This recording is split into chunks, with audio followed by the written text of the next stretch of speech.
Regardez comment se recolorent ses doigts lorsqu'ils sont plongés dans l'eau tiède. Vous savez ce que c'est? Ça s'appelle un phénomène de Raynaud et aujourd'hui on en parle parce que c'est très fréquent. La maladie de Raynaud, c'est un trouble de la circulation sanguine qui va entraîner une contraction des petits vaisseaux et notamment au niveau des doigts. L'apport d'oxygène dans ces petits vaisseaux va diminuer et ils vont donc devenir tout blancs. Ça touche souvent les femmes jeunes et d'ailleurs ça touche 6% des femmes entre 25 et 40 ans.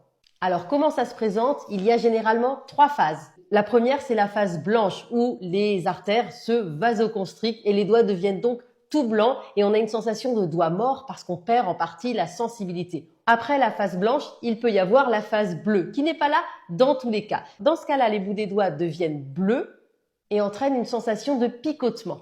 Et quand le sang revient dans les doigts, on rentre dans la phase rouge. Les doigts se réchauffent et c'est une phase qui est très sensible parce qu'on a de vraies sensations de cuisson ou de brûlure dans les doigts.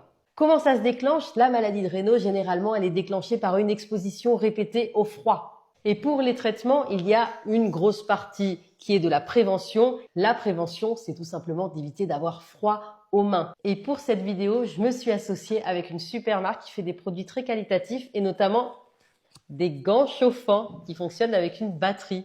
La marque, elle s'appelle J-Heat. Et là, les gants que j'ai, ce sont les gants Confort Plus. Ils fonctionnent avec une petite batterie et ça permet, en gros, de ne pas avoir froid, surtout si vous travaillez à l'extérieur ou si vous sortez beaucoup en hiver et que vous habitez dans des régions froides. Autre chose à laquelle il faut penser si vous voulez éviter d'avoir trop souvent des crises de Raynaud, c'est d'arrêter de fumer, car le tabac augmente l'intensité et la fréquence des crises. Et puis si vraiment c'est extrêmement handicapant, il existe des médicaments qu'on peut donner. Ce sont des médicaments qui sont vasodilatateurs, le plus connu étant la nifedipine. Voilà, j'espère que cette vidéo, elle aura été utile. Si vous avez des questions, n'hésitez pas à les poser en commentaire. Bonne journée à tous.